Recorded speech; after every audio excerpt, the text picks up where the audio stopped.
Yun, good day mga tol. Meron na naman ulit tayong panibagong gawa na Deloitte's Long Kanisa. Ayan o.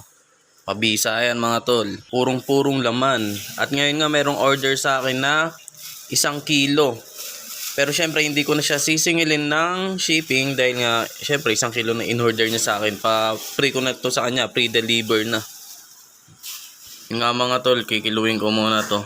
1 kilo yung order sa atin eh. Ayan, sakto 1 kilo. Sobra pa oh. Lagpas pa ng konti. Alos mag-iisang guhit. De-deliver ko na to. Ride safe sa atin. Whoop, whoop. Sa Bagumbong dulo ko nga to i-deliver mga tol. Itong fresh long kanisa ko. Ito, naka-safe na sa backpack ko.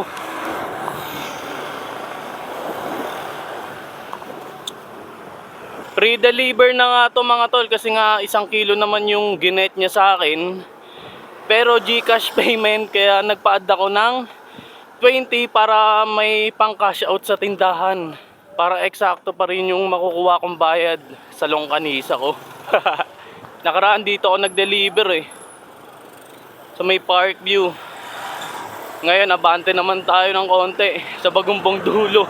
Sa nais makatikim mga tol ng mabisa akong longkanisa, rekta mensahe lang sa akin or dito sa may FB page ko na Deloitte's Long Kanisa.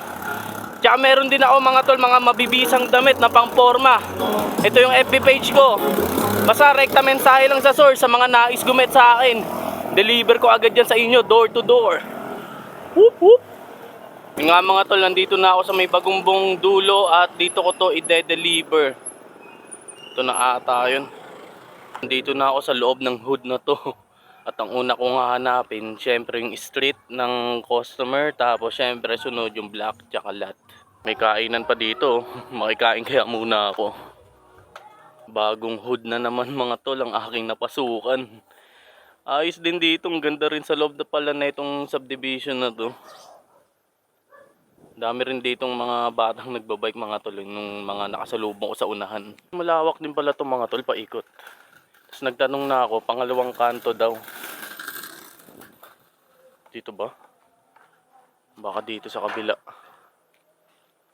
Tamang paikot-ikot na ako dito. Diyos kasi itong sa kabila eh. Yun nga mga tol, di ko pa rin mahanap yung street niya. Ngayon, iisa-isahin ko na lang yung block dito para matuntun ko na. Ayun nga mga tol, umihikot na ako dito sa kabila, nakita ko na yung block niya. Ngayon nahanapin ko na lang yung lot, iisa-isahin ko. Grabe mga tol, yung lot dito maabot ng 65. Ibig sabihin, ganun ko siya hanapin isa-isa. Ayun na mga tol, matutuntun ko na, malapit na ako. Uy, ito na. Ito na siguro yan. Yun nga mga tol, ang bilang pala dito sa kabila, 1, 3, 5, ganun. Dito daw ata sa likod, ikot na naman ulit ako. Mali yung tinuro sa akin ng isang lalaki, dun daw sa kabila. Kabilang kanto, ayan, balik ulit ako. Ayun, nakita ako na. Layo, niligaw ako ng lalaking yun ah. Dun daw sa kabila, yung pala, palabas na yung tinuro sa akin. Samantalang kung saan ako nagtanong, ito na pala yung street na hinahanap ko. Awit sa'yo kuya.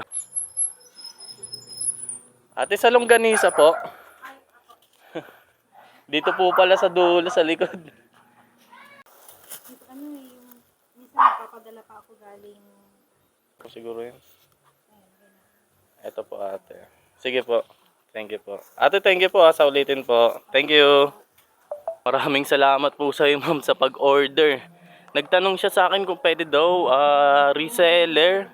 Sabi ko titignan ko kasi nga syempre ang mahal kasi ng kilo ng baboy. Kung magre-resell siya, syempre kailangan may minimum na order tayong kukunin niya para hindi tayo lugi, 'di ba?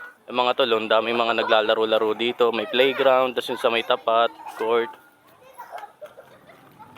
Ito pala mga tol yung Pure Gold Bagumbong, yan oh. Hindi ko napansin kanina yung papunta ako, ngayon ko na napansin. Ngayon lang kasi ulit na ako nadaan dito eh. Yun, hanggang sa muli mga tol. Basta sa mga nais gumet dyan, rekta mensahe lang para sa mabilis na abutan. Whoop whoop!